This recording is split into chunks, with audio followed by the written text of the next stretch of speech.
নিজেদের পছন্দমতো ছবির ব্যাকগ্রাউন্ডে থাকা মানুষদেরকে খুব কম সময়ে সহজ পদ্ধতিতে কিভাবে সরানো যায় সেটাই থাকছে এই ভিডিওতে। যেমন ধরো আমার এই ছবিটা, ব্যাকগ্রাউন্ডে থাকা এই মানুষজনদের জন্য ছবিটা আমার ভালো লাগছে না, ছবিগুলো পোস্টও করতে পারছি না, আর অনেক সময় আমরা পিছনে থাকা মানুষজনদের বলতেও পারি না সরার কথা।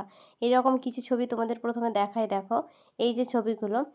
এখন থেকে তোমাদেরকে আর কাউকে বলতে হবে না যে পিছন থেকে সরে যান, বা ওয়েটও করতে হবে না মানুষটা পিছন থেকে কখন সরবে তারপর ছবি তোলার জন্য।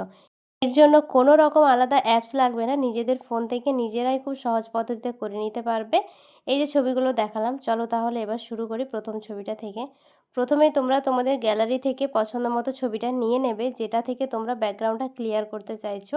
আমি এই ছবিটা নিলাম। তারপর তোমরা চলে যাবে নিচের এডিট অপশানে। এডিট অপশানে যাওয়ার পর অনেকগুলো অপশান দেখতে পারবে, সেখান থেকে এআই ইরেজ বলে যে অপশানটা আছে ওটাতে তোমরা ক্লিক করবে। এই যে আমিও করলাম। তারপরে তোমরা ৩টে অপশান আরও দেখতে পারবে। এরপর রিমুভ পিপলে তোমরা টাচ করবে। তারপর ছবিটা এইভাবে এআই দিয়ে স্ক্যান হতে থাকবে।